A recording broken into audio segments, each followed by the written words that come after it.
The talk is called Sacrificing Peace for Perfection. And I want to start with the first slide right away. It's a little joke. My therapist told me the way to achieve true inner peace is to finish what I start. So far I finished 2 bags of M&Ms and a chocolate cake, and I feel better already.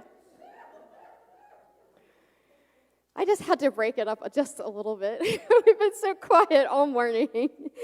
Inner peace is sometimes just has to be a laughing matter, because if it's not and we're too serious all the time, where does that leave us? And the idea of the perfection, and I don't know if you've heard any older talks of mine, I call myself the gold star girl. I'm always trying to achieve that gold star. And I'm always after it. And Marilyn Jones, if you're watching on Facebook Live, thank you. She gave me a gold star for my Christmas tree. And I thought of her when I put it on there, the gold star girl. And the reason why this is so important to me is because peace is not something we can achieve. It's like the whole goal of what I would like you to leave with today is the idea that you might be that gold star person too, and you love to check off something on that list, or you want to try to get to there through meditation, like I'm going to meditate myself there, I'm going to love myself up, I'm going to self-care myself there, I'm going to pray myself there, and it doesn't matter, because the key is, I'm just going to give you a spoiler up front, you already have it. You already have it. So let's start with the first slide, the real first slide. Peace of mind comes when you stop expecting and start accepting. So this is the story of my past 12 to 14 hours. I didn't expect to be up here today. And what a gift it was to, number one, have Beth come in, who did not expect to be here today, and to have Yvette already playing, and Beth already here, and there was this light space, and had I been expecting to be back in the booth, I'm so glad Connie is here. Connie is here doing what I was going to be doing. Had I expected to be back in the booth, because I hadn't, well, actually, I didn't do laundry, so I was expecting on wearing sweats back where nobody could see me.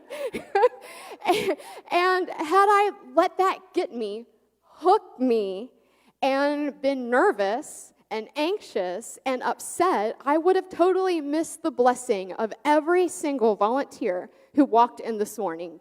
And greeting Carol, and then all of you with the ushers. And as you guys came in, I felt so blessed. And Beth also voiced to me that she felt so blessed that we have a spiritual congregation that can change, not and be flexible, just our flexible saying, but step up and lead this congregation without any help from our minister. I mean, she's behind the scenes helping and planning and putting it all together, but really it's a testament to all of you and everyone here that we can move forward and we can accept it and do awesome things with it.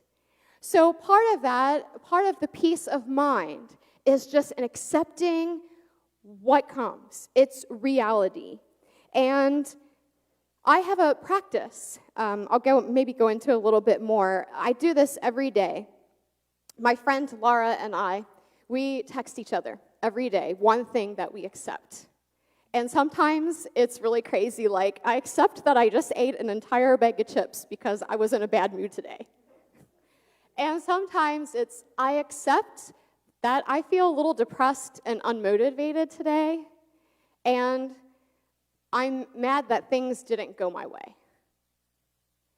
And I used to be afraid to name that, because in Unity we're taught, well, we don't give lip service to all of those names because then we give power to them. But there's a difference between naming it, accepting it, and letting it go and living it out, where we're constantly reliving that story in our heads. So every day when I release that it's a release. It's a letting go. I accept that this is something that happened, and immediately now, I'd say after about 3 weeks of this practice every day, gratitude just rushes in, and I'm immediately wanting to text in addition to, and I'm so grateful that, and I'm so happy that, every time I let it go. And there's the peace that comes from accepting what is and letting it go. It's not about trying to change our outside situations to make us peaceful. It's not trying to meditate there or pray there, although those things happen to help. Those help to get us in the space and get us aligned. It is actually, the peace is actually there. Can we go to the next slide? Do not let the behavior of others destroy your inner peace. The Dalai Lama. So Byron Katie says it this way. I'm not sure if you're familiar with Byron Katie and the work. She says there's 3 kinds of business. There's your business, there's my business, and there's God's business. And if I can stay in my own business, I can stay at peace. That's not letting the behavior of other people in their business destroy my peace. Yes, I know, sometimes easier said than done, because what happens when they say mean things to me or someone I love? What happens when they're just unkind to me? They ignore you, they lie to you, they don't consult you before things happen, they don't agree with you, they mistreat you. So what if in all of those situations, what if you didn't mind? Now, I don't mean like, oh, it's okay, everything's good. This is a forgiveness practice. And remember what we say in our forgiveness practices, that we're not condoning something or saying it's okay when we forgive. We're letting ourselves off the hook by acknowledging the reality of the situation and by taking a breath so that we can be in our own business. So my husband is really good he's much better at this than I am. And an example would be that there are several people in his family that have been calling him for the past 3 weeks about 20 to 25 times a day, literally. And then texting on top of it. And he has not answered his phone. If we could go to the next slide. To find peace, sometimes you have to be willing to lose your communication with people, places, and things that create all the noise in your life. And he is really good about doing that. I'm not always so good, but I'm getting better at it. And so sometimes there are just, when things happen, it's just time to turn off the news, the CNN, the constantly negative news. Maybe that's it for you. Maybe we just need to take a breather from it. Or maybe it is time just to turn off the phone for a while. I've gotten much better at my phone, and most people know that if you call me, chances are I will call you back because I very rarely have my ringer on. My phone is on, but my ringers, I just kind of got into the habit of not having it on unless my grandson needs to call me. And so sometimes I call you right back. And just having the ringer off and having kind of that control of it has helped me a whole lot. But Dwight is an inspiration for me in this because it doesn't mean that he doesn't care. I talk to him, he definitely cares. But sometimes he just needs to take a break from a few people in his family who keep that story going. I don't know if you have anyone that's like that. They just keep that story going. And when he does that, he eventually, I just watch him, and he builds within himself this strength and kindness. So we think we're being unkind because we're shutting people out or we're disconnecting. But really, tell me this, what's more kind? Picking up the phone and getting into an argument and snapping maybe even saying something that you wish that you wouldn't have said, or taking a break and letting it go, and then coming back to it when you're in a place where you can be compassionate and see the person as another human being a human being. We all have those moments when there's something we can't get past, something that is causing us to spin on the wheel. We can connect to it and say, I understand that you are in a human place, and I can come and talk with you in compassion and not be in that place to blow up about it. So sometimes that communication, maybe it's just turning off electronics in general. I know my life runs on electronics. Like everything I do from the moment I wake up, I get these calendar reminders on my phone sent to me by my team at work. Remember that I have to do this at 6:30 in the morning. I have something else I need to do at 7. I've got something to do at 7:10. I've got something to do at 7:15. And they just pop up on my phone all morning. And then they text me throughout the day, like when they need something, because I'm really far away from them. I'm a teacher, I'm upstairs, and the rest of my team is downstairs. And so they text me all the time, and sometimes I just have to turn it off and put it down. And you know what? I figured out if they really need me, they'll call me on my classroom phone. And they'll send a kid to my room, and they'll get it. And sometimes this is difficult when it's somebody that you love or someone who you are expecting, maybe that's cut off from you, and that you're expecting to hear from them. So sometimes I can also be on the other end of it also, where maybe it's time to let them go and not worry about the connection and to send that love vibrationally to them, if that makes sense also. Yeah. Jesus went apart, and the gurus say you can meditate on the top of that mountain like Jesus did, and we should also be able to meditate in the middle of a busy subway. And I found that sometimes it's easier to meditate in the noisy place with the white noise than it is with no noise at all, because then I have that voice in my head that kind of gets drowned out by the noise. So we may not be able to get to the mountain, but we can choose to take a break from our triggers or from toxic people. Next slide, please. The less you respond to negative people, the more peaceful your life will become. This is a very simple, no-nonsense things that sometimes we just forget. It's don't get hooked. That's what that means. But what happens, because I do sometimes, right? Like someone is being negative, and then sometimes they don't even ask me a question, and I'm right in their conversation with them. I'm completely hooked. Now I'm in an argument with them, and then now we're both going down that rabbit hole. Just because someone around us is being negative doesn't necessarily mean that we need to acknowledge it. It doesn't make us less empathetic. Just because there's a difference between sympathy and empathy. Sympathy is feeling what they're feeling and becoming negative because their emotions are negative.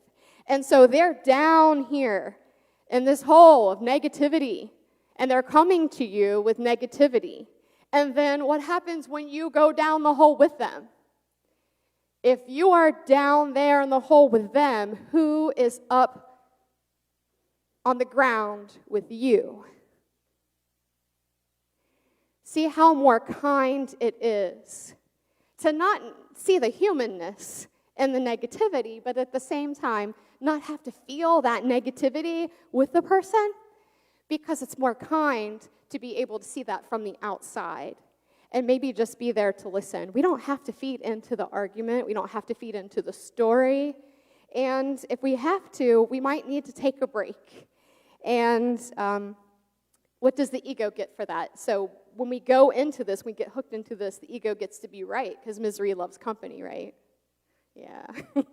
So that is the real key, is to just know that when I sometimes get to this place with some friends of mine. The girls were all like just chatting, and then all of a sudden something comes up about kids or husbands or bosses, and then all of a sudden, I see myself going down that hole, and I know now that just because you start to go down there doesn't mean that you can't climb your way back up.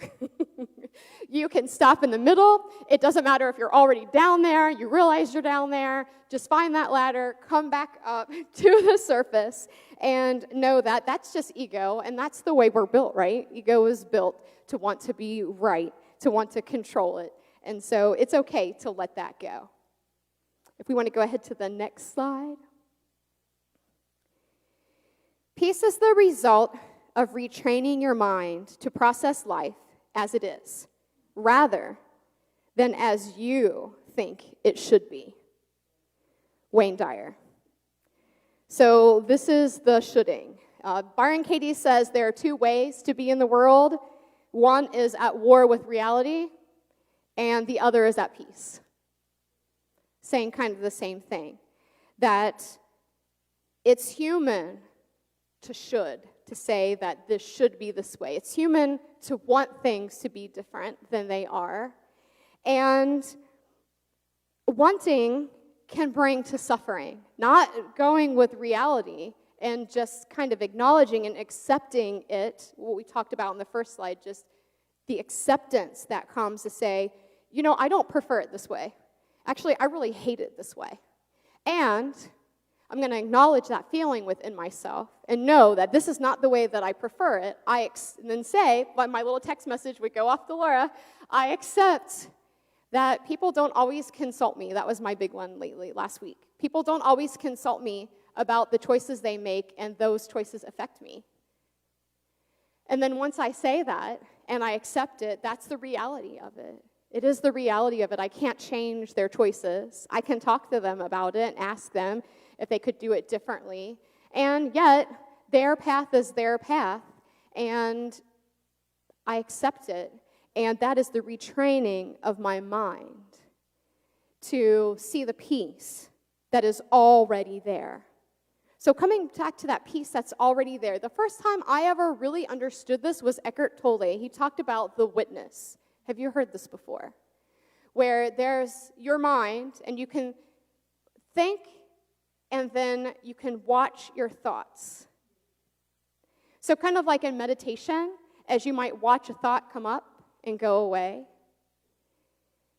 picture yourself as the thinker, and then picture yourself as the witness. So think of a stressful thought. Something like on a scale of 1 to 10, something that's more like a 4 or 5, nothing like major. Think of a stressful thought, and then think it in your mind and feel in your body, how does that make you feel? How do you feel? So yell it out. Anxious. Upset. Tense. Now acknowledge that there's a witness there watching the thought. And allow that sadness, that anxious, that upsetness to be there. Allow it to be there as the witness. Can you take a breath and feel the difference in your body? So I might not be happy about it. I might not love it. I don't prefer it. And there's peace inherently there. I don't need to strive for it. I don't need to get to it. It's there all of the time. It is part of who we are. It is part of our birthright. We are given this at birth. Go ahead to the next slide. Ego says, once everything falls into place, I'll feel peace. Spirit says, find your peace and then everything will fall into place. We can't wait for that perfect time, like, well, after I sell the house and we get settled in, or after I get this new job, or after the kids have moved out, or, whatever it is that we're waiting for, why wait when we can have it right now? Why wait when that internal experience of at least being the witness, if not going to our heart space and feeling peace within our heart, at least getting to a neutral position of being the witness is there instantaneously. I was reading an article on stress, and it was written by a drill sergeant from West Point. And he teaches all of his soldiers mindfulness training. Now, they've been doing this way before it was popular as an American thing. Every time they have a down point at any time, he tells the guys to throw down their packs and take a minute, and he trains them to think of something that brings them instant peace. So that if they are ever in a stressful situation, they can trigger themselves to be calm and peaceful in any situation, because he knows that is inherently there. So you can think of your favorite place. What place makes you happy? A person that in their presence you feel compassion and joy. What is your instant trigger that you can use to get in touch with that heart space peace that's always there? Because we don't need to wait for it. Next slide, please. This is my favorite one. Sometimes I wrestle with the inner demons that I have, and other times we just hug and eat cheesecake. This is totally how I feel about things now. Like sometimes it's just okay to sit with and not sit in uncomfortable feelings. Do you understand the difference between sitting with and not sitting in the feeling, not like getting bogged down with the anxiety? That's why I have the release practice, where I accept and I release, and I acknowledge the gratitude that comes in. Because sometimes it's not about trying to get to happy. Peaceful does not always look happy. Sometimes it looks like that witness that you experience, and it's just neutral. And sometimes it looks like irritated or anxious or overworking or can't slow down.